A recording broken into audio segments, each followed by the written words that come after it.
106 años. Y siempre me preguntaba cuando lo veía, ¿por qué vivo tanto? ¿Por qué vivo tanto? Y yo decía para mis adentros, algún día se te acabará la pila, no te preocupes. Y así fue.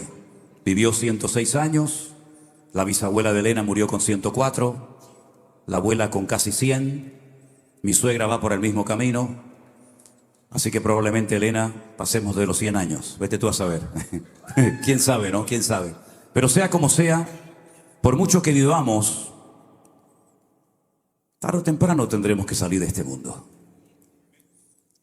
Y por eso es importante que cuando hagamos cualquier cosa en la vida, sea predicar, trabajar, estudiar, siempre tengamos presentes que estamos de paso y que hemos venido a este mundo con un propósito eterno y divino. Que no estamos aquí simplemente para trabajar y ganar dinero y comprar buena ropa y vivir bien, sino que eso es secundario totalmente. Yo veo que la gente de este país, y no es una crítica, simplemente es una observación, trabajan y trabajan y trabajan, y está bien trabajar. Pero si la mitad de la energía que gastan muchos en las cosas materiales, las gastaran en las cosas del Señor, ¿cuántas millones de personas se habrían convertido ya a estas alturas, verdad?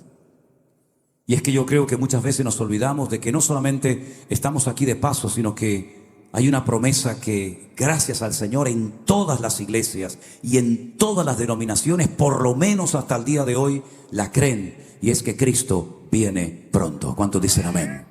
Cristo viene pronto, mi querido hermano. Aleluya. Pero lamentablemente tengo que decir como pastor que se habla muy poco en algunos círculos cristianos evangélicos acerca de la realidad inminente del retorno de nuestro Señor Jesucristo. Me acuerdo que una vez me invitaron un grupo de pastores y alquilaron el salón de un colegio, y durante una semana les estuve compartiendo cosas relacionadas con el libro de Daniel, que es el Apocalipsis del Antiguo Testamento, algunas de las cartas que Pablo escribió donde menciona el tema de la venida de Cristo, la resurrección de los muertos, el arrebatamiento, etcétera, etcétera, el Apocalipsis. Y dormía en la habitación, cada uno en su cama, lógicamente, con un pastor, ¿verdad?, que me decía: Manuel, yo nunca he predicado en mi iglesia del Apocalipsis. Y le digo: ¿por qué? Dice: porque no lo entiendo. Digo: qué lástima, ¿no? Que haya creyentes en las iglesias que nunca hayan oído y que no entiendan uno de los libros más interesantes y que más se tiene que leer en los últimos tiempos, porque es nuestro manual de instrucciones, como es el libro de Apocalipsis o de Revelación, como también se le conoce, ¿verdad? Hoy quiero hablar acerca de esta gran doctrina, de esta gran enseñanza, para que cuando salgas por esa puerta sepas un poquito más de lo que nos espera, de lo que se avecina y de qué tiempo tan interesante nos ha tocado vivir a nosotros como creyentes en esta época. Quiero llevarles a la primera porción que voy a estar compartiendo con ustedes, que se encuentra en el Evangelio según San Mateo, el capítulo 24. Los versículos que yo voy a leer es muy interesante que ustedes también los lean en, por ejemplo, Marcos capítulo 13 y Lucas capítulo 21. ¿Por qué? Porque hay datos que nos da un evangelista que el otro omite. Y cuando se estudia un tema como el que vamos a analizar en esta noche, y espero que el Señor me dé sabiduría para poder explicarlo y que ustedes disfruten de este mensaje, es importante tener toda la información encima de la mesa. Por eso solamente vamos a leer parte de Mateo 24, pero repito, Marcos capítulo 13 y Lucas capítulo 21 también hablan de este tema. El capítulo empieza diciendo que Jesús salía del templo y se acercaron sus discípulos para mostrarle los edificios del templo. Jesús les dijo: ¿veis todo esto? De cierto os digo que no quedará aquí piedra sobre piedra que no sea derribada. Ahora, es muy importante cuando uno, por ejemplo, va a Jerusalén, y hay hermanos aquí que me han dicho que ahora en el mes de mayo es, ¿no? En el mes de mayo van a viajar con nosotros en uno de los viajes que vamos a hacer. Cuando yo leo parte de este capítulo en Israel, les digo: mire, el versículo 1 y 2, el Señor lo dijo en un lugar, y el versículo 3 en adelante lo dijo en otro lugar. Sin embargo, hasta que no estás allí, parece como que en el mismo lugar, es decir, a la salida del templo de Jerusalén, el Señor dijo esa declaración, hizo esa declaración y respondió a la pregunta de algunos de sus discípulos. No, no es así. Hay un salmo en la Biblia que dice: como Jerusalén tiene montes alrededor de ella, lo conocen, ¿verdad? Así está el Señor desde ahora y para siempre con su pueblo. Si ustedes observan la orografía de la ciudad de Jerusalén, que es una ciudad que está como unos 800 metros de altura sobre el nivel del mar, se van a dar cuenta de que la ciudad de Jerusalén está completamente rodeada de montes. Por ejemplo, tienen el Har Hatzitim, que sería el monte de los olivos, tienen el monte de Sión, donde está el aposento alto y donde está enterrada, donde está la tumba del rey David, está el monte Moriah, donde antiguamente estaba el templo de Jerusalén, y hay diferentes montes que rodean la ciudad. Y entre monte y monte hay como barrancos, ¿verdad? Por donde corre el agua. El monte Moriah, la palabra Moriah es muy interesante. Podríamos hacer todo un análisis, toda una explicación bíblica de lo que significa Moriah, porque Moriah viene de Moreya, de Dios es mi maestro, ¿verdad? El monte donde Dios es mi maestro, Dios decidió depositar su gloria. Y allí fue donde se construyó el primer templo y también el segundo templo de Jerusalén, y donde será reconstruido el tercer templo de Jerusalén próximamente. La Biblia nos enseña que a la salida del templo, en el monte Moriah, cuando el Señor ya se iba, sus discípulos le dijeron: Señor, espera un momento, mira qué edificio tan hermoso, mira qué maravilla de templo tenemos. Y es verdad, era un templo maravilloso. Los romanos, cuando llegaron a Jerusalén, o cuando llegaron, mejor dicho, a Israel, les sorprendieron tres cosas que nunca habían visto en el territorio que ellos habían hasta el momento conquistado. Primero, les llamó la atención que era el único pueblo de la tierra que paraba toda actividad un día a la semana, el día del reposo, el día del Shabbat o el día sábado. Nunca habían visto eso en ninguna nación, en ninguna cultura, en ningún continente, que hasta los animales se paraban y no trabajaban durante todo un día. Eso fue algo que les llamó muchísimo la atención a los romanos. La segunda cosa que les llamó la atención, según cuenta la historia, es que en Israel es el único lugar del mundo donde hay un mar donde usted puede flotar y no se hunde. Es el famoso Yam HaMelach, el mar de la sal, más conocido vulgarmente por el Mar Muerto. Y la tercera cosa que les llamó muchísimo la atención a los romanos fue que ellos tenían, los judíos, un templo enorme, precioso, grandísimo, pero no había estatuas, no había ídolos en su interior. Y se reían y decían: pero ustedes están locos, han construido un hermoso templo, han invertido muchísimo tiempo y dinero, pero sin embargo está vacío. Y es que al Señor no se le podía hacer ningún tipo de figura. Amén, hermanos. Cuando el Señor sale del templo de Jerusalén, los discípulos lo detienen para que Él se pare a observar las maravillas del templo. Y el Señor les lanza un jarro de agua fría a sus discípulos, diciéndoles algo que ellos nunca esperaban que sucediera. ¿Veis todo esto? Observarlo, miradlo bien. Porque no quedará piedra sobre piedra que no sea destruida. Fue un golpe bajo para los discípulos. Jamás podían esperar que su maestro les estuviera dando una palabra profética que no mucho tiempo más tarde se iba a cumplir. Y las profecías, las palabras proféticas que el Señor daba siempre, sí o sí, se cumplían. No es como muchos hoy en día que se llaman profetas y dicen que son profetas y profetizan, pero ni profetizan, ni son profetas, ni son nada. Cuando el Señor Jesucristo profetizaba, lo que decía se cumplía sí o sí. Ellos quedaron golpeados y decían: ¿cómo que nos van a romper otra vez el templo? Pero si ya nos lo rompieron una vez. Ya nos destruyeron los babilónicos, ¿verdad? En la época del profeta Jeremías, el templo de Jerusalén. Otra vez se va a volver a repetir la historia. No puede ser. Cruzan el torrente del Cedrón y cuando se adentran en el monte de los olivos, que es el que está justo enfrente del monte Moriah, y eso allí se observa perfectamente, y allí en el monte de los olivos está lógicamente lleno de olivos, porque estaba el huerto de Getsemaní. Y la palabra Getsemaní significa un lugar de prensa donde se aplastaba la aceituna para extraer el aceite de oliva, ¿verdad?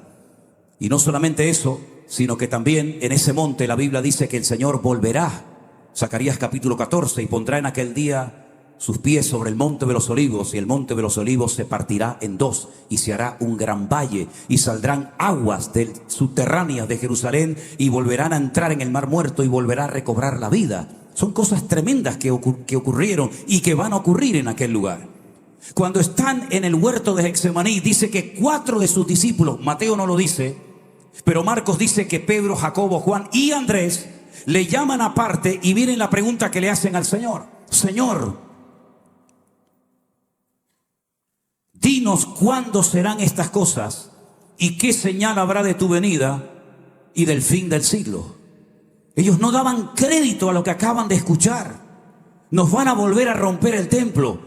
Ningún sacerdote, ningún rabino, ni siquiera los dos sumos sacerdotes, Anás y Caifás, sabían esto. Pero ellos acababan de recibir una información que les sacudió el alma. Y ellos sabían que tarde o temprano, nuevamente el templo de Jerusalén volvería a ser destruido, quemado y saqueado. Y por más de 2000 años, ese templo no se ha vuelto a reconstruir.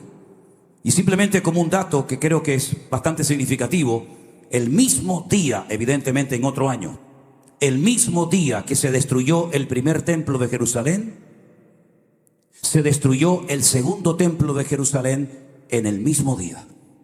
El día Teisa Beab. Teisa significa en hebreo 9. Ab es el mes de Ab. El día 9 del mes Ab, Nabucodonosor destruyó el primer templo de Jerusalén. Y el día 9 del mes Ab, los romanos en el año 70 después de Cristo volvieron a destruir el segundo templo de Jerusalén. ¿Por qué el mismo día? ¿Qué tiene que ver? ¿Hay alguna relación? ¿Guarda alguna relación ese día con la primera y segunda destrucción del templo? Claro que guarda una relación. No hay nada casual en la Biblia. Todo tiene una razón de ser. Todo tiene una explicación. Amén, hermanos. Hay que adentrarnos, hay que profundizar en la palabra y decir, Señor, explícame, revélame, muéstrame por qué el mismo día. Porque, hermanos, y no me voy del tema, créanme, pero simplemente para que disfruten de la palabra, porque yo quiero que ustedes disfruten de la palabra. Cuando los no espías no digan la palabra espías, porque no está en la Biblia la palabra espía, por lo menos cuando Moisés envió a 12 hombres, uno de cada tribu, para que reconocieran la tierra. La palabra espías aparece en los dos que Josué manda para que reconozcan la ciudad de Jericó. Ellos sí eran espías. Tenían que entrar ocultas, secretamente, para que no los descubrieran. Pero los 12 que mandó Moisés, la palabra hebrea es exploradores. Vayan a disfrutar, vayan a explorar la tierra y luego vengan e informen a la nación de lo bonita que es la tierra. Y cuando volvieron los exploradores, dice que desanimaron al pueblo de tal manera que tuvo toda la noche el pueblo en sus tiendas de campaña, llorando toda la noche, quejándose, diciéndole a Moisés, ¿para esto nos sacaste de Egipto? ¿Para traernos aquí para que nos coman? Nos acaban de decir que la tierra se abre y traga a sus moradores, que las ciudades tienen unas murallas enormes que llegan hasta el cielo, que los habitantes de Canaán son como gigantes y nosotros como hormigas. Volvamos a Egipto. Y dice que se lamentaron y hablaron mal de la tierra del Señor. Y el Señor, ese día que se lamentaron y lloraron, era el día 9 del mes Ab, el día Teisa Beab. Así que a partir de ese día, todos en cada generación, en ese mismo día, siempre en Israel ocurre una tremenda desgracia. Podría darles 21 datos de cosas terribles que han ocurrido en la historia del pueblo de Israel el mismo día 9 del mes Ab. Y el día 9 del mes Ab, Tito, que era el hijo del emperador Vespasiano de Roma, entra en la ciudad de Jerusalén, la destruye, se lleva todos los tesoros a Roma, y con toda la riqueza que acaban de saquear del templo de Jerusalén, construyen otro templo en Roma, pero no a la vida, sino a la muerte. Y ese templo todavía ustedes lo pueden visitar, se llama el Coliseo Romano. En plena ciudad de Roma, con los tesoros del templo, construyeron un templo a la muerte. El Señor Jesucristo se da cuenta de que los discípulos han sido sacudidos por esta tremenda noticia que Él les acaba de decir. El templo va a volver a ser destruido. Y ellos dicen, ¿cuándo? ¿Cómo? ¿Qué señales, qué indicaciones hay previas a esa destrucción? ¿Qué es lo que va a ocurrir, Señor? Explícanos. Y entonces el Señor les da toda la explicación y toda la información que ustedes pueden encontrar en Mateo capítulo 23. El cuándo no se lo responde, pero sí le da una lista interesantísima de señales. Presten atención, por favor. Están ahí, ¿verdad? Que como no oigo ni una mosca, digo, ¿se habrán ido? No, están ahí, sí, ¿verdad? Mirad que nadie os engañe. ¿Puede ser engañado un creyente? Pues se ve que sí. Porque el Señor le dice a sus discípulos, mirad que nadie os engañe. Porque vendrán muchos en mi nombre, diciendo yo soy el Cristo, y a muchos engañarán. ¿Qué significa la palabra Cristo? La palabra Cristo ha sido traducida del griego, pero la palabra Cristo no es un nombre, es un título. Viene de la palabra Mashiach, que significa ungido. El presidente de Israel es el Mesías. Ha sido ungido para ser presidente del gobierno. El sumo sacerdote era el Mesías, el Mashiach, el ungido, para oficiar en el templo de Jerusalén. Los profetas recibían la unción, por lo tanto eran considerados Mesías o ungidos en su generación y en su época. ¿Qué es lo que está diciendo el Señor aquí? Que van a venir personas diciendo yo soy Jesucristo. Ha ocurrido y seguirá ocurriendo a lo largo de la historia. Pero es mucho más que eso, mis queridos hermanos. Es decir, cuidado que nadie os engañe diciendo yo soy el ungido de Jehová. No me pueden criticar, no pueden llevarme la contraria. Yo soy el jefe de la iglesia, yo hago lo que me da la gana, yo no le rindo cuentas a nadie. A mí me tienen que dar sus diezmos, sus ofrendas, sus primicias, su carro o lo que yo diga, porque yo soy el ungido de Jehová. Ustedes son indios y yo soy el jefe. Bueno, pero eso ya pasó en el pasado y ahora también está pasando. Hoy en día hay muchas personas que son como intocables porque son el ungido de Jehová. Todos somos ungidos por el mismo Espíritu. La Biblia dice sobre todos ha sido derramado el mismo Espíritu. Y en todos y cada uno de nosotros mora el mismo Espíritu que en los pastores, en los maestros, en los músicos o en quien sea. Todos tenemos la misma unción de Dios. No hay cristianos de primera, de segunda, de tercera. Usted quédese ahí que yo soy más importante que usted. Eso debe ser desterrado completamente de la iglesia del Señor. Todos somos iguales delante de Dios. Dios no hace acepción de personas. Y el Señor dice, cuidado porque se van a levantar falsos ungidos que van a engañar, no a los del mundo, porque ya los del mundo están más que engañados, sino van a engañar a los escogidos del Señor. Y algunos me decían, sí, pero los escogidos, ¿quiénes son?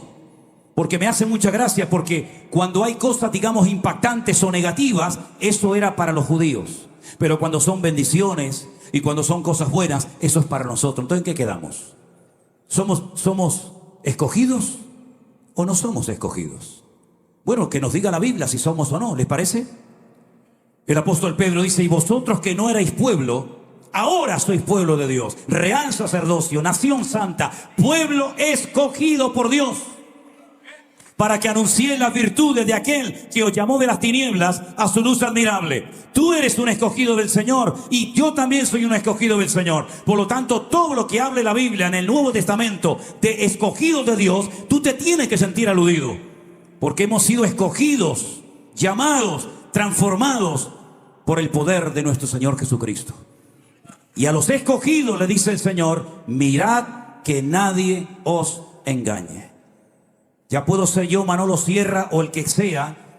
Ustedes tienen que comprobar continuamente mis mensajes, mis devocionales, y todo lo que hago, y todo lo que digo, y filtrarlo a la luz de la palabra del Señor. Y si en algún momento ustedes notan, comienzan a observar que me estoy torciendo, que Dios me guarde, que comienzo a enseñar cosas que no están en la Biblia, queridos hermanos, no se queden con la boca cerrada, no digan amén. Sino diga, no señor hermano, usted está equivocado, se ha salido de los parámetros bíblicos, se ha salido de la escritura y usted puede ser quien sea. Pero lo que no coincide con la palabra de Dios, ninguno de ustedes tiene la obligación de decir amén, ni de apoyarlo, porque si lo apoya, se hace copartícipe del engaño y de la manipulación de ese predicador. ¿Cuántos dicen amén? Bueno, si no dicen amén me da igual, pero yo siempre lo digo porque queda muy bonito, ¿no? Mirad que nadie os engañe. Porque dice el Espíritu claramente que en los postreros tiempos algunos escucharán a doctrinas de demonios. Y una de las artimañas del diablo en los últimos tiempos es tratar de engañar a los escogidos del Señor, a las iglesias, torcerlas, meterle falsas doctrinas, falsas enseñanzas. Cuidado, que nadie os engañe, sea quien sea y se llame como se llame. El Señor sigue diciendo en su palabra, Mateo 24, verso 6, oiréis de guerras y rumores de guerras. Mirad que no os turbéis. ¿Por qué? Porque es necesario que todo esto acontezca. Pero aún no es el fin. Se levantará nación contra nación y reino contra reino, y habrá pestes, hambres y terremotos en diferentes lugares. ¿Y todo esto qué es? Simplemente el principio de dolores. Os entregarán a tribulación y os matarán. ¿Con quién está hablando aquí el Señor, queridos hermanos? ¿Con sus discípulos, sí o no? ¿Usted es discípulo de Cristo? Porque si esto no fuera para nosotros, pero es que es para nosotros. Os entregarán a tribulación, os matarán y os aborrecerán, y seréis aborrecidos de todas las gentes por causa de mi nombre. Yo siempre le digo a los pastores, a los que están en el ministerio o desean estar en el ministerio, una de las cosas que tienes que aprender lo antes posible es que nunca le vas a agradar a todo el mundo. Si alguien piensa que le vas a caer bien a todo el mundo, te equivocaste de trabajo, amigo. Aquí te van a observar con lupa y lo que hagas a unos les va a gustar, a otros no les va a gustar, unos te van a apoyar, otros te van a tratar de poner la zancadilla para que caigas lo antes posible. Yo siempre he dicho, y espero que ustedes tengan la madurez suficiente para poder oír lo que les voy a decir, porque es muy fuerte. Las personas en esta vida que más me han ayudado y apoyado, ¿saben quiénes han sido? Mis hermanos en Cristo, los cristianos, los hijos de Dios. ¿Saben ustedes lo que más me han criticado y me han tratado de hundir en esta vida? Mis hermanos en Cristo, o algunos de mis hermanos en Cristo. Pero es que yo no me convertí a mis hermanos en Cristo. Yo no me convertí a una iglesia, a una denominación. A mí el Señor me liberó de 4 demonios que tenía en mi vida. A mí el Señor me sanó y a mí el Señor me salvó. Y fue Él el que me transformó, fue Él el que me cambió la vida. Y si hay gente que aplaude, gloria a Dios. Y si hay gente que critica, gloria a Dios. Me da exactamente igual, porque yo no sigo al hombre, yo sigo a mi Señor Jesús. Y eso tenemos que aprenderlo lo antes posible. Porque como cristianos, lo más difícil del mundo es creer, y algunos se lo creen, que van a poder, con su vida, con su testimonio, con su ministerio, van a poder agradar a todo el mundo. Y ni siquiera el Señor Jesucristo jamás le dio importancia a eso de caerle bien, caerle simpático a todo el mundo. De hecho, hay pasajes en la Biblia donde nos encontramos con los discípulos diciéndole al Señor: Señor, hoy se ha ido gente enfadada contigo. Hoy se ha ido gente molesta. Como hace un rato me dijeron que uno se fue enfadado porque no lo atendí, no me saqué una foto con él. Dios le bendiga, chao, chao, arriba derecha, amigo. Voy a ir yo detrás de él. Ay, no se vaya, por favor. Venga, que le voy a hacer una foto. Si alguien se quiere también marchar, aproveche y váyanse ahora. Váyanse ahora. Yo no tengo ninguna obligación de sacarme fotos con ustedes. Si lo hago es porque les amo y tal, pero ¿qué más da sacarse una foto conmigo? Usted va a ser mejor persona, va a comer mejor. Yo he visto que habéis comido de maravilla, con foto y sin foto. ¿Qué más da? Usted ha vivido sin mí toda la vida, yo sin usted toda la vida, y aquí no ha pasado nada. Pero que una persona se levante de una mesa donde el Señor va a hablar con su palabra, donde la presencia del Señor está, porque el pastor no les sacó una foto. Que Dios te bendiga, mi hijo. Adiós, muy buena. Señor, alguien se fue hoy ofendido porque tu palabra fue muy dura. Y el Señor, ¿qué dijo? Si ustedes se quieren marchar también, aprovechen y váyanse. Hoy yo estoy aquí para caerles bien a ustedes. Así que, mis queridos hermanos, seremos aborrecidos, seremos rechazados por personas.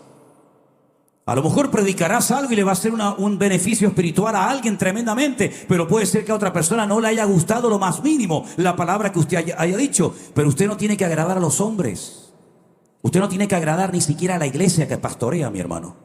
Usted a quien tiene que agradar es a Dios y es al Señor. Eso es lo que dice la palabra del Señor, mi querido hermano. Seréis aborrecidos por causa de mi nombre. ¿Usted se cree que es agradable que yo le diga a un señor de 60 años, póngase en orden y déjese de cuentos? ¿Usted cree que a mí me gusta decirle a una persona, usted quiere servir a Dios y está viviendo en adulterio? ¿Usted pecó anoche y ahora viene a la iglesia aquí levantando las manos, haciéndose el santo? ¿Usted cree que es agradable para uno hacer este tipo de trabajo? No, pero hay que hacerlo. Porque en la iglesia no estamos para pasarle la mano a la gente por la espaldita para que estén contentos. En la iglesia y en este lugar estamos para predicar puramente la palabra del Señor. Y hay gente que no quiere escuchar palabra de Dios, quiere payasos y quiere circos en el púlpito. ¿Cuáles son las iglesias y denominaciones que más están creciendo? Donde la gente nunca se siente aludida con el mensaje. Te vas a reír, lo pasas bien, te dicen lo que en el fondo quieres oír. El mensaje siempre pasa por encima de la cabeza, pero aprieta las tuercas un poco. Apriétale las tuercas, dile, ven para acá. ¿Tú estás viviendo con tu novio? Cuando ya saben lo que dije anoche, ¿no? Cuando le haces una pregunta a una persona, dice, ¿eh? Ya te pillé, amigo. Ya estás pensando a ver qué me vas a decir. Ese ya te ha descubierto, querido. ¿Usted está viviendo con su novio y estás en alabanza? ¿Usted qué está jugando? Mirad que nadie os engañe, porque seremos aborrecidos. ¿Pero por qué seremos aborrecidos? ¿Por ser unos sinvergüenzas, unos ladrones, unos adúlteros? No, seremos aborrecidos por decir verdades. Y hoy en día hay muchos que no quieren oír verdades, ni fuera ni dentro de las iglesias. Y por eso serás aborrecido en más de una ocasión. Pero hay más detalles todavía. El Señor da una información en este capítulo maravilloso. Miren, por ejemplo, una de las cosas que dice. En el versículo 9, os entregarán a tribulación y os matarán. Muchos tropezarán entonces, se entregarán unos a otros y unos a otros se aborrecerán. Muchos falsos profetas se levantarán y engañarán a muchos. ¿Dónde se levantan los falsos predicadores? ¿Dónde se levantan los falsos profetas? ¿Dónde se van a levantar los falsos maestros? ¿Dónde? ¿En un estadio de fútbol? ¿En una cancha de básquetbol? ¿Dónde se van a levantar? ¿En las iglesias? ¿Para qué? Para seducir y para arrastrar a las almas inconstantes, a las personas inmaduras, a las personas que siguen a los hombres en vez de seguir y obedecer al Señor. En esos ambientes, en esos foros, se van a levantar este tipo de personas para engañar a los escogidos. Dice que muchos tropezarán entonces. Ahora, a mí me enseñaron en la denominación en la que yo me convertí, que cuando las cosas se comenzaran a poner muy difíciles, muy duras, nosotros no íbamos a experimentar nada de eso. ¿A usted le enseñaron eso? ¿Sí? Diga la verdad. ¿Le enseñaron eso a usted? Pues le enseñaron mal. Le enseñaron mal. Cuando yo un día le dije a un maestro en la escuela bíblica en la que estuve, ¿dónde dice la Biblia que los cristianos cuando hayan problemas y luchas y persecuciones y tribulaciones y cárceles, etcétera, ¿dónde dice la Biblia que nosotros no vamos a estar? ¿Hay algún versículo que específicamente diga que nosotros no vamos a pasar por ningún tipo de problema, de lucha, dificultades? Porque yo veo que todos los personajes de la Biblia, tanto el Antiguo como el Nuevo Testamento, pasaron por tribulaciones terribles. ¿O no pasó José por momentos difíciles? ¿O no pasó David? No, es que eso era en el Antiguo Testamento. Ok, no le gusta el Antiguo, vamos entonces al Nuevo. ¿No metieron a Pedro en la cárcel? ¿No le cortaron la cabeza a Santiago? Lea la lista de los sufrimientos del apóstol Pablo: apedreado, náufrago, rechazado, expulsado de sinagoga. Lea la historia de la iglesia cristiana, los primeros siglos. El que no moría quemado, moría crucificado. El que no moría crucificado, moría apedreado. ¿Dónde dice la Biblia literalmente que nosotros los creyentes nunca vamos a pasar por ningún tipo de prueba, de dificultades? Y me decían en aquellos días, la Biblia dice que Dios no nos ha puesto para ira, sino para alcanzar salvación. Digo, ¿y usted quiere sustentar con ese versículo toda una doctrina? Dios no nos ha puesto para ira. Dice, este es el versículo que nosotros creemos y nos apoyamos para decir que los creyentes no vamos a pasar por luchas, ni pruebas, ni dificultades. Entonces me fui. Pero a los pocos días volví otra vez. Yo era muy preguntón, ¿saben? Yo era muy preguntón, porque el que no pregunta, pues no aprende. Y le dije, acabo de terminar de leer el libro de Apocalipsis. Y en el libro del Apocalipsis se habla de 3 iras diferentes. Y el maestro me dijo, 3 iras. Y me dijo, 3 iras, ¿dónde dice eso? Digo, mira, venga para acá. Aquí dice la ira del cordero, 1. Número 2, la ira del dragón, 2. La ira de las naciones, 3. Usted me dijo la semana pasada que Dios no nos ha puesto para ira. Pero aquí hay 3. ¿De cuál estoy libre? ¿De la del dragón, de la del cordero o de la de las naciones? ¿De cuál? Y me dijo, la semana que viene le doy una respuesta. Todavía lo estoy esperando. Todavía lo estoy esperando. Queridos hermanos, cuando decimos algo en público o enseñamos algo en una escuela bíblica o a través de una retransmisión en directo o como sea, yo siempre he dicho y enseño a nuestros pastores y a todos nuestros hermanos en España y donde tenemos obra, que toda declaración, toda enseñanza que demos siempre tiene que ir 100% avalada por la palabra de Dios. Porque si no puedo avalar mis palabras con la palabra de Dios, ¿dónde me sustento? ¿En qué me apoyo para decir esto es así? La Biblia dice que todo el que quiera vivir piadosamente sufrirá persecución. de una manera u otra. Usted no tiene que sorprenderse de que se burlen de usted. Usted lo que tiene que sorprenderse es que nadie se meta con usted. Usted no tiene que sorprenderse de que le critiquen. No sorprendáis del fuego de prueba como si alguna cosa extraña os aconteciese, dice la Escritura. En otras palabras, lo normal no es que todo el mundo nos ría la gracia, lo normal es que tengamos pruebas, luchas y dificultades, pero en todas y en cada una de esas circunstancias, el Señor siempre va a estar a nuestro lado. Y nos va a proteger, y nos va a cuidar, y nos va a bendecir. Y ya sea que muramos o vivamos, somos del Señor. Da igual, da igual. Pero déjeme que le diga algo. Analizando todos estos temas escatológicos del apocalipsis, del futuro, de la bestia y de todo esto, descubrí que hace aproximadamente hace unos 150 años, año arriba, año abajo aproximadamente, hubo un sacerdote católico en un monasterio que, estudiando él por su cuenta y riesgo las Sagradas Escrituras, sobre todo los libros del Apocalipsis, de Daniel, de Ezequiel, etc., él dijo como cura, como sacerdote católico, que la Iglesia católica no pasaría por ninguna etapa de persecución o de tribulación. Eso lo dijo un cura hace 150 años en un monasterio. En aquellos días, en aquellos tiempos, estaba totalmente prohibido, se veía muy mal que en las Biblias se incluyeran comentarios, fotografías, opiniones personales, lo cual es tremendamente normal hoy en día. Usted compra cualquier Biblia y va a ver que al final, que por cierto le quiero dar las gracias a una hermana, no sé si está por aquí, que me regaló ayer una Biblia muy bonita, y en la tapa pone mi nombre. Me gusta mucho el detalle, le agradezco, hermana, de todo corazón. Es que anoche me fui y no la había visto al llegar a casa. ¿Está por aquí esa hermana? Ahí está. Bueno, gloria a Dios, le agradezco, hermana. Que Dios le bendiga.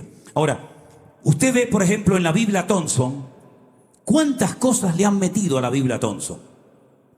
Que, por cierto, para entender la Biblia Thompson hay que ir a Harvard a estudiar, porque mira que tiene cosas, ¿verdad? En cualquier Biblia que usted compre hoy en día hay fotografías, hay mapas, hay diccionarios, hay tabla de pesos y medidas, hay comentarios, hay explicación de palabras griegas, explicación de conceptos hebreos. Hay un montón de información dentro de la Biblia, pero en aquellos tiempos de los que yo le estoy hablando, estaba muy mal visto que alguien metiera en la Biblia comentarios extrabíblicos. Se escribían comentarios, diccionarios, libros, pero no dentro de la Biblia. Hubo un teólogo muy famoso y de mucho peso, influencia en el protestantismo de la época, que se llamó el doctor Scofield. Y Scofield fue la primera persona en la historia que le metió a una Biblia, que por cierto se llama la Biblia de Scofield, comentarios de textos y de pasajes bíblicos.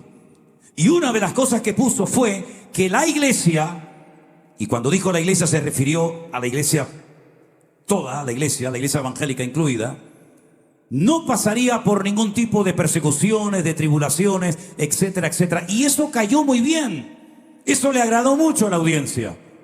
Porque ¿quién quiere ser perseguido? ¿Quién quiere ser crucificado? ¿Quién quiere terminar su vida como un mártir? Alguien aquí que está orando, está ayunando: Señor, que me maten, Señor, que me crucifique, Señor, que me peguen un tiro en la cabeza. No conoció nunca a nadie así. Generalmente nuestras oraciones son: líbrame, bendíceme, cuídame, protégeme. Todas terminan en me, por eso seremos ovejas. Cuídame, sáname, protégeme, guíame.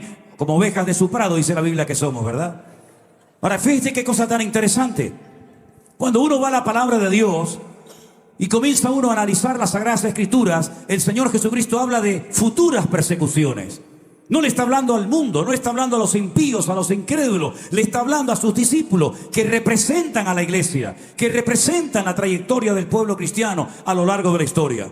Y él dice: no se dejen engañar, habrán guerras, habrán pestes, habrán terremotos, ¿verdad? Habrán falsos ungidos, habrán falsos maestros, falsos profetas, etcétera, etcétera. Y Mateo capítulo 24, que se lee, como dije al principio, con Marcos 13 y Lucas 21, es como un mensaje comprimido. Hay tanta información que casi de cada versículo se puede hacer un estudio bíblico. El Señor Jesucristo no lo hizo, pero posteriormente, bajo inspiración del Espíritu Santo, otros autores de la Biblia, tal vez el más conocido, el apóstol Pablo, comenzaron a desgranar, comenzaron a explicar muchas de las cosas que en Mateo 24 encontramos como una pequeña respuesta a una pregunta que los discípulos le hacen al Señor: ¿cuándo, cómo y qué señales habrá de tu venida y del fin del siglo? Y es importante que cuando estudiemos estos temas, que creo que son tremendamente interesantes y por supuesto necesarios de conocerlos, vayamos por ejemplo a una carta que Pablo le escribió a una iglesia donde estuvo simplemente 21 días al frente de la misma. Es el lugar donde menos tiempo Pablo permaneció.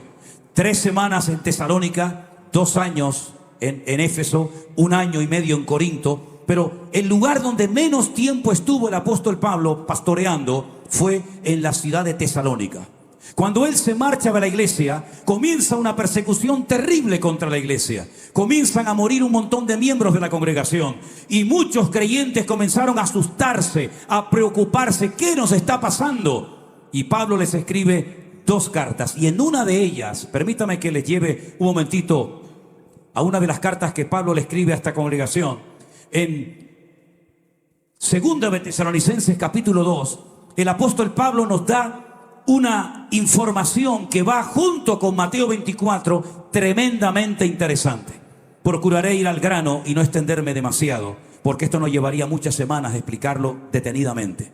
Pero Pablo dice a la iglesia de Tesalónica, con respecto a la venida de nuestro Señor Jesucristo, ¿verdad?, y nuestra reunión con Él, os rogamos, hermanos, que no os dejéis mover fácilmente de vuestro modo de pensar, ni os conturbéis, ni por espíritu, ni por palabra, ni por carta, como si fuera nuestra, en el sentido de que el día del Señor está cerca.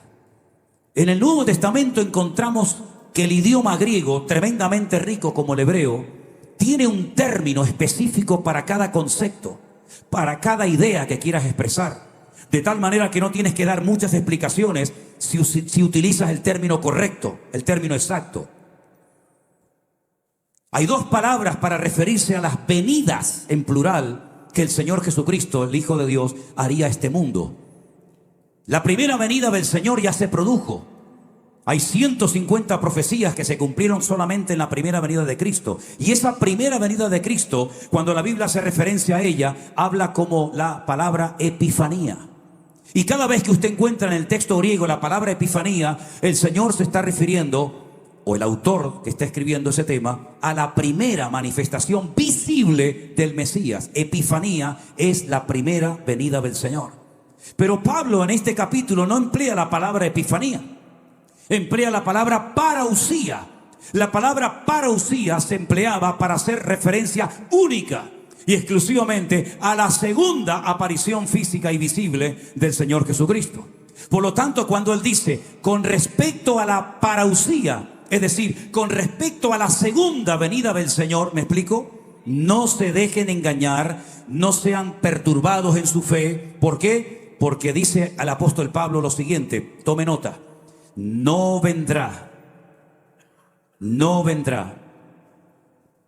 sin que antes venga la apostasía y se manifieste el hombre de pecado, el hijo de perdición. Él está hablando de la venida, de la segunda venida, de la parausía del Señor.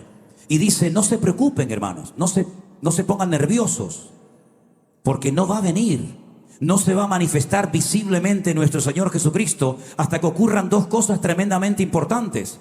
Una es la apostasía, de lo cual hablaremos ahora brevemente. Y en segundo lugar, se manifieste, se dé a conocer, se presenta en la escena pública y mundial el hombre de pecado, el hijo de perdición, que más adelante lo llama el inicuo, el malvado, el perverso.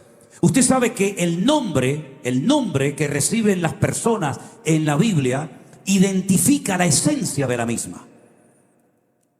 ¿Por qué Dios le cambiaba el nombre a ciertas personas en la Biblia? Porque el nombre que tenía no coincidía con el plan que Dios tenía para él. Por ejemplo, el Señor le cambió el nombre a Abraham, porque el nombre Abraham no contiene ninguna palabra, ninguna letra del nombre de Dios. Por lo tanto, era una persona improductiva, no tenía familia, no tenía descendencia. Pero cuando Dios le cambia el nombre, le pone una de las letras de su nombre a Abraham y lo llama Abraham. Y tanto el valor numérico como el poder de reproducción de Abraham se hace notorio. Y le cambió el nombre a su esposa porque se llamaba Sarai. Sarai significa mi princesa, pero el Señor le llama Sara, que es princesa. Y así le va cambiando el nombre a diferentes personajes de la Biblia. Jacob le llamó Israel, etcétera, etcétera. Pero fíjense qué interesante. Al anticristo se le llama inicuo, se le llama cuerno pequeño, se le llama hombre de pecado, se le llama hijo de perdición, se recibe un montón de nombres. Es la misma persona, pero para que sepamos la naturaleza de dicha persona.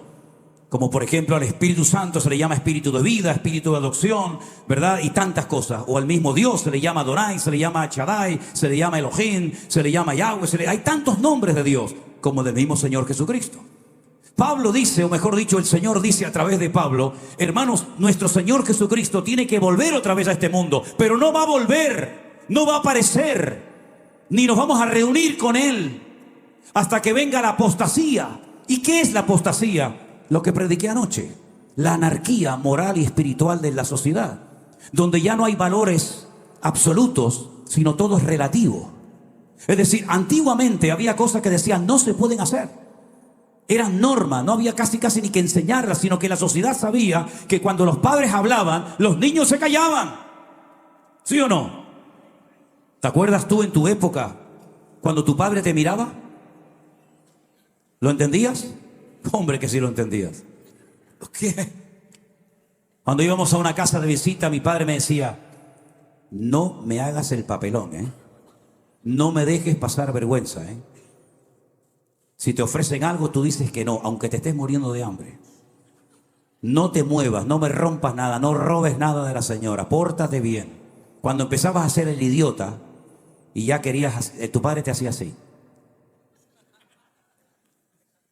Simplemente una mirada te entraba un escalofrío desde aquí hasta la punta del pie, que te mandaba un mensaje telepático y te decía: cuando llegues a casa te voy a dar una trompada que te vas a acordar toda tu vida.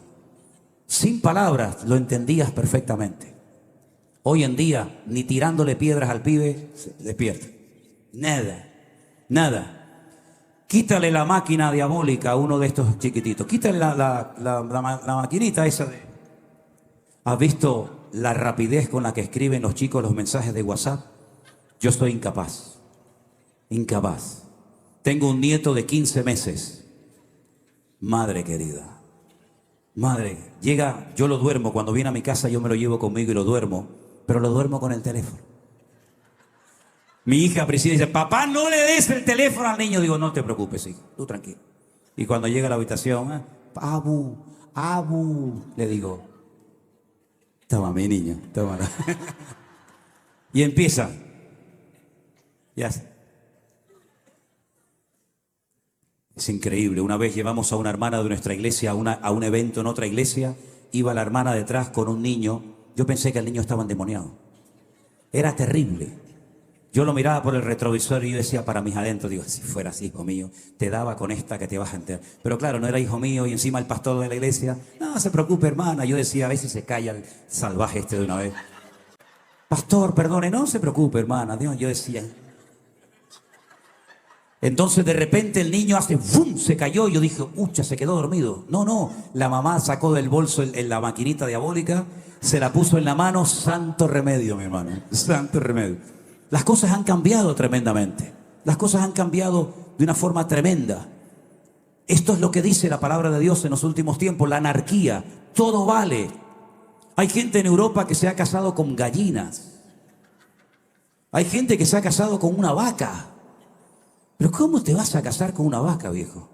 ¿Dónde la vas a meter? Hombre, por lo menos tiene leche gratis, ¿no? Pero ¿cómo se puede casar un tipo con una vaca? Pero no digas nada, porque si dices algo, eres un anticuado, eres un xenófobo, eres del siglo no sé qué, y te tienes que callar la boca. Y no te cuento si hablas de los de la banderita de colores. Como hables de la banderita de colores, eres hombre muerto. A ver si me entiendes. Eso es lo que dice la Biblia que se va a producir en los últimos tiempos. En mi época se decía: cuando los mayores hablan, los niños se callan. ¿Sí o no? Hoy en día es al revés. Cuando el niño habla, los padres se callan. Porque está hablando el niño, ¿verdad? Si te portas bien, te doy un caramelo. Una trompada te voy a dar como te portes bien. Todo ha cambiado. La anarquía en todo, en la política, en todo, en las iglesias hace falta el respeto. Yo me acuerdo cuando se entraba en la iglesia, hoy había un respeto, había una cosa, ¿verdad? Hoy vas en un autobús, mira, hace poco una muchacha iba en un autobús y entonces la chica estaba de pie, pero un señor se levantó para darle lugar a ella y le dijo: usted me está tratando con un micromachismo, le dijo. Le voy a denunciar. Y el hombre dijo: ¿pero por qué? No. Es decir, todo al revés, todo al revés. El cuento de Caperucita Roja dice que lo quiere, o el de cómo es de la Blancanieves, lo quieren cambiar porque le dio un beso que no era consentido. Es todas unas ridiculeces tan ridículas, tan tontas. En España teníamos una ministra de igualdad, menos mal que ya no la tenemos porque era una inútil, que quería inventar un nuevo sistema. Está nosotros, nosotras, nosotres. Nosotres. ¿Cómo es nosotres?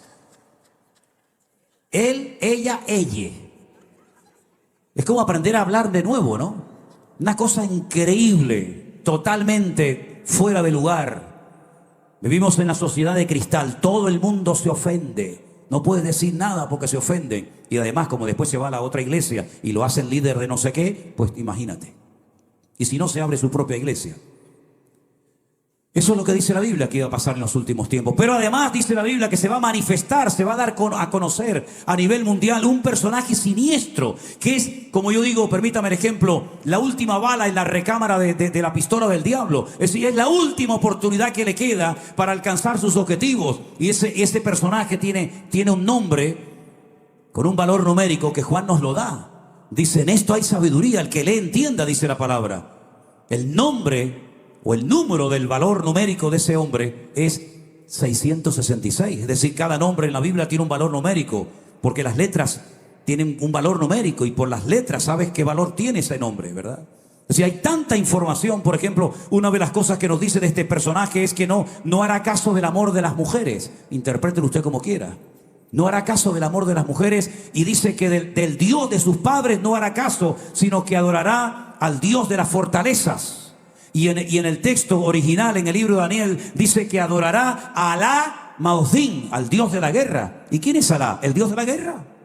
Y dice que lo adorará y dejará a un lado al Dios de sus padres. Si es tanta la información que la Biblia nos da, para que no nos sorprendan estas cosas, sino que estemos preparados. Ahora, la pregunta es: ¿qué podemos hacer nosotros como creyentes en este tiempo para mantenernos firmes en la fe? Para que no nos dejemos arrastrar por la corriente de este mundo. Para que seamos lo que dijo el Señor: luz y sal de la tierra. Pues lo que tenemos que hacer, número uno, es volver a la palabra, hermanos. Volver a la escritura. Siempre fuimos conocidos como el pueblo del libro. ¿Y cuántas personas hoy en día vienen a la iglesia y ni siquiera traen su propia Biblia? En mi época todo el mundo llevaba la Biblia a la iglesia. Y siempre veías a los hermanos buscando en la palabra. Hoy en día ya casi la gente ni va con la Biblia. Dice: no, que la llevo en el teléfono. ¿Y quién la lleva en el teléfono? Ya. Mis queridos hermanos, vivimos en tiempos difíciles y en tiempos peligrosos. Y aquí nos ha puesto el Señor a ti y a mí para marcar una diferencia. Somos una especie en peligro de extinción, como dijo alguien, ¿verdad? Que el Señor nos guarde los corazones para que nos demos cuenta de que las cosas se van a poner cada vez más difíciles y más duras en todo, La crisis matrimonial y familiar que está experimentando el mundo, también los cristianos, es algo sin precedentes. Dicen que la proporción de divorcios, de separaciones entre cristianos ya casi se pone al mismo nivel de las cifras del mundo.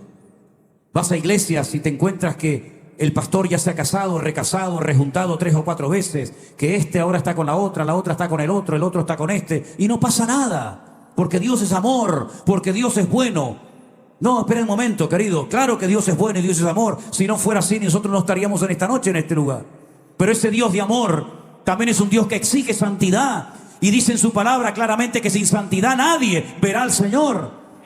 Y es importante que la iglesia despierte a la realidad de que ser cristiano lleva un compromiso y lleva una responsabilidad.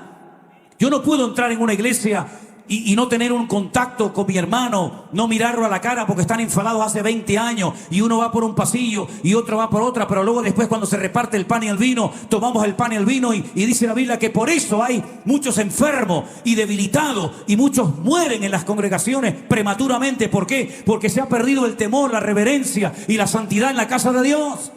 Y el Señor quiere que todo eso se vuelva a recuperar, que volvamos otra vez a la santidad, a la simpleza, si me permiten, a la sencillez del Evangelio, y que nos demos cuenta de que somos un pueblo tremendamente necesitado. Y si bajamos la guardia, por muchos años que usted lleve en la iglesia, da igual los títulos universitarios o teológicos que tenga, lo que le va a proteger no son sus títulos, no es su carrera. Lo que le va a proteger es su comunión y su relación con el Señor, que hay que mantenerla viva todos los días de nuestra vida, mi querido hermano.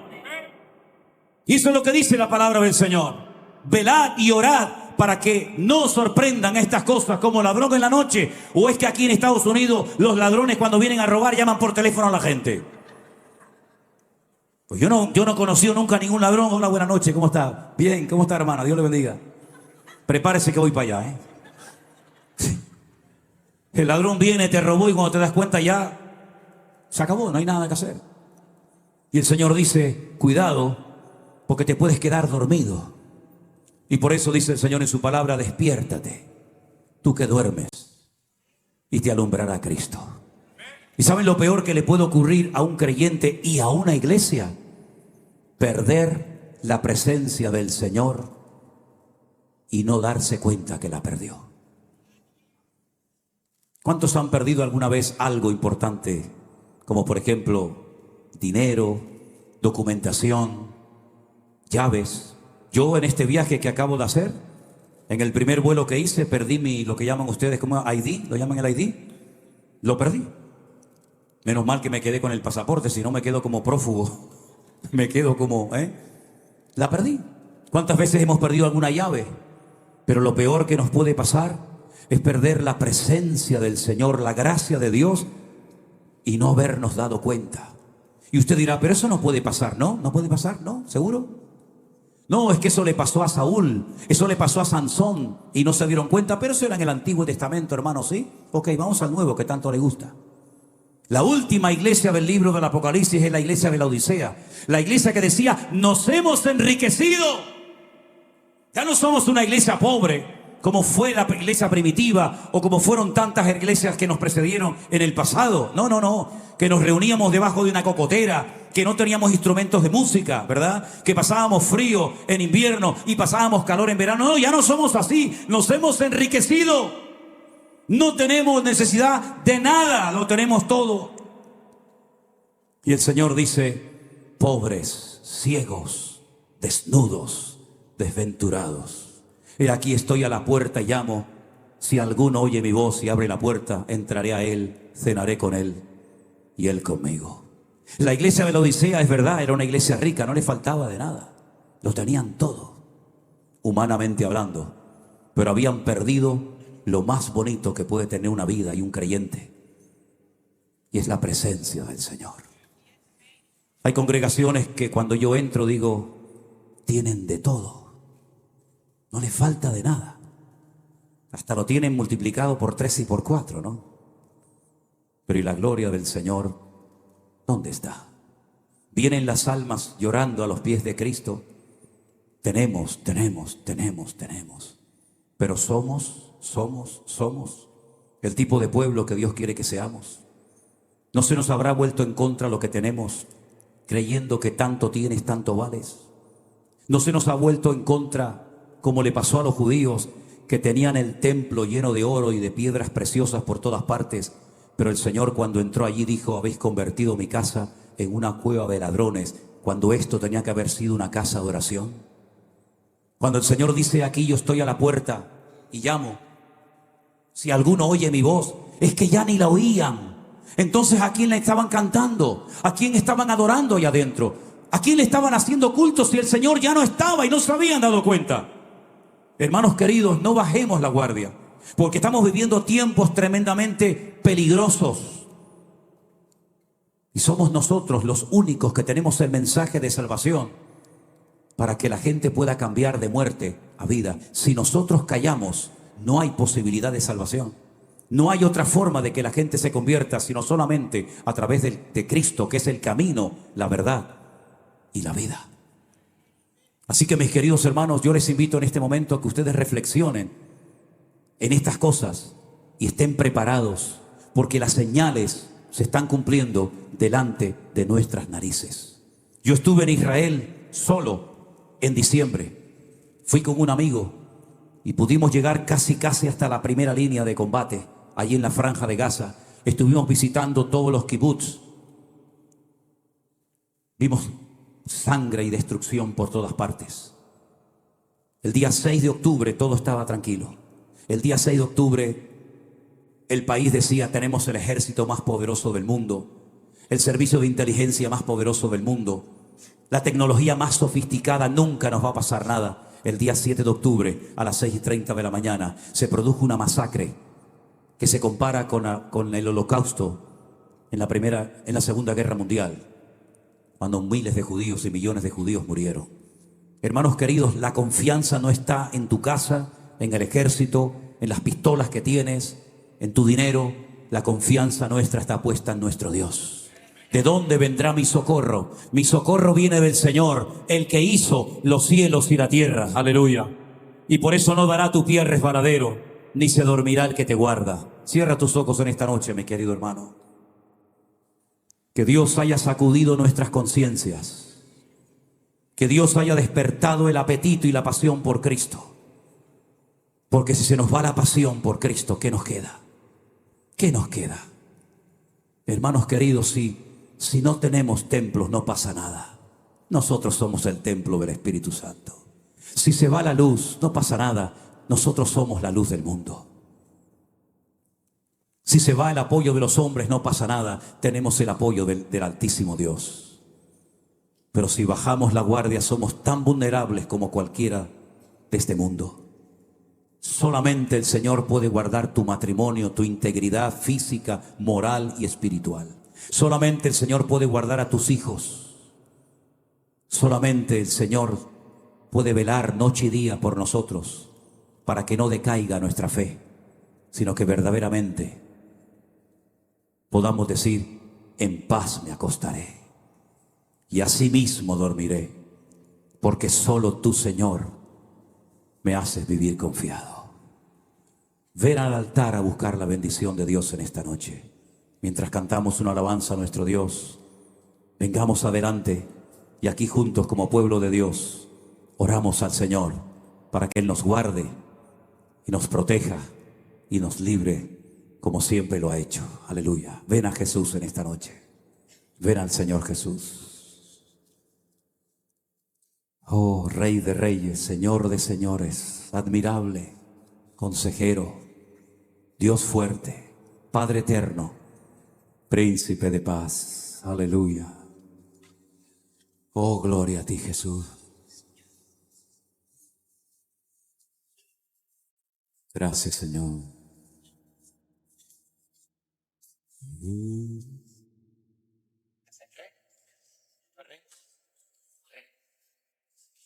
Amén. Rey de reyes, Señor de señores, admirable. Amén. Consejero, Dios fuerte, Manuel, Dios con nosotros. El Cordero que fue inmolado, eres digno de tomar el poder, las riquezas, la sabiduría, la fortaleza, la honra y la gloria y la alabanza por los siglos de los siglos. Amén.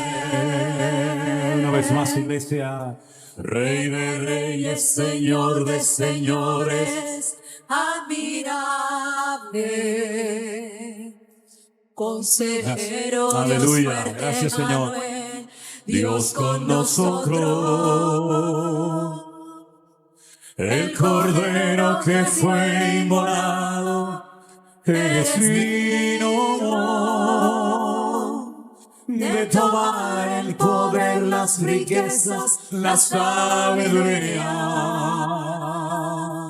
la fortaleza, la honra y la gloria, la alabanza y la alabanza por los siglos de los siglos. Amén. Rey de reyes, Señor de señores, admirable, consejero, Dios fuerte, Manuel, Dios con nosotros. Cordero, el Cordero que fue inmolado, eres digno de tomar el poder, las riquezas, la sabiduría, la fortaleza, la honra y la gloria, la alabanza y la alabanza. Gracias, Señor, y la gloria por los siglos de los siglos. Amén. Una vez más. Por los siglos de los siglos. Amén. Por los siglos de los siglos. Amén.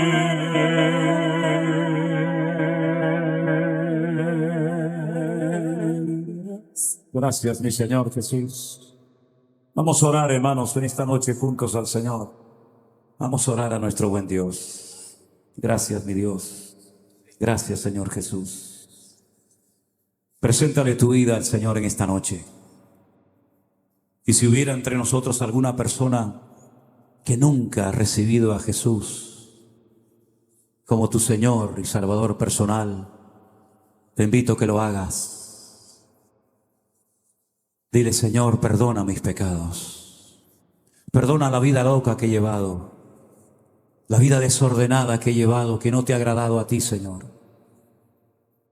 Pero yo quiero que perdones en esta noche mis pecados, Señor, que son tantos. Pero yo sé, Señor, que tú moriste en la cruz por mis pecados. Yo sé que tu sangre tiene poder para limpiar iniquidades, para romper ataduras, Señor, y para hacerme libre. Yo te recibo en mi corazón en esta noche como mi Señor y Salvador personal. Ven a mi corazón, Señor Jesús, amado mío. Ven a mi vida, Señor, y rompe mis ataduras. Hazme un hijo tuyo, Señor. Yo entiendo que tú moriste ocupando mi lugar en la cruz y resucitaste al tercer día, aleluya, demostrando que eras el ungido verdadero, el Mesías verdadero y no un falso más. Señor, y a los que ya te hemos conocido y honrado y servido por años, renueva nuestra fuerza, Señor. Que hasta el último momento de nuestra vida sea barro en tus manos, Señor. Y tú, nuestro bendito alfarero. Cámbianos, moldéanos, restáuranos, Señor. Que volvamos a recuperar lo que hayamos podido perder en el camino. El que ha perdido el escudo de la fe, que lo vuelva a recuperar en esta noche, amado mío. El que ha perdido el casco de la salvación, el que ha perdido la espada del Espíritu, el que ha perdido el aceite en su corazón. Señor, en esta noche nos acercamos a tu altar y te pedimos, Señor, límpianos, vuelve a levantarnos con el poder de tu Espíritu Santo, Señor. Porque tú dices en tu palabra que si el espíritu de aquel que levantó de los muertos a Jesús mora en nuestros cuerpos, tú nos vivificarás y nos darás vida y vida en abundancia, Señor. Y yo te pido que en esta noche todos y cada uno de tus hijos tengamos el corazón ardiendo con el fuego del Espíritu Santo de Dios. Y que nos enamoremos de ti, de tu palabra, cada día más y más. Y que no haya nada más importante en la vida que honrarte, amarte y servirte a ti, mi Señor. Quita todas las vanidades y el tiempo perdido, Señor. El afán de este mundo. Quita de nosotros toda angustia, toda carga innecesaria, Señor. Y que la única carga que tengamos sea amarte cada día más y más. Amarte como el patriarca Abraham, dolorido y sin fuerzas, pero con el puñal en alto, dispuesta a hundirlo sobre lo más querido, si tu voz me lo ordena, Señor. Amarte como el joven Daniel, a ti sonriendo entre el rugir de fieras, o bendecirte con el último aliento como el mártir Esteban. Amarte, Señor, con toda mi alma y con todo mi corazón, y estar dispuesto a poner mi mano en el arado y nunca más volver atrás. Aviva tu obra en medio de los tiempos, Señor. Levanta tu iglesia con poder, Señor, para que podamos caminar de victoria en victoria y de gloria en gloria y de triunfo en triunfo, en el nombre de Jesús de Nazaret, en el nombre del Señor Jesús. Que seamos un pueblo vivo, eficaz, poderoso, respaldado por la mano de nuestro Dios. Gracias, Señor, porque sé que tú has oído nuestra oración y a partir de hoy vamos a caminar más cerca de ti, de tu palabra. Bendice a mis hermanos que han pasado a esta plataforma, que vayan a sus hogares renovados y bendecidos. Y gracias por esta noche de victoria y de bendición, donde hemos recordado que tú vienes pronto. En el nombre de Jesús. Amén y amén. Dios les bendiga. Dios les bendiga, mis queridos hermanos. Les amamos. Gracias, Señor. Gracias. Abrace a su hermano. Dígale, hermano mío, Dios te bendiga. Dios te guarde. Amén.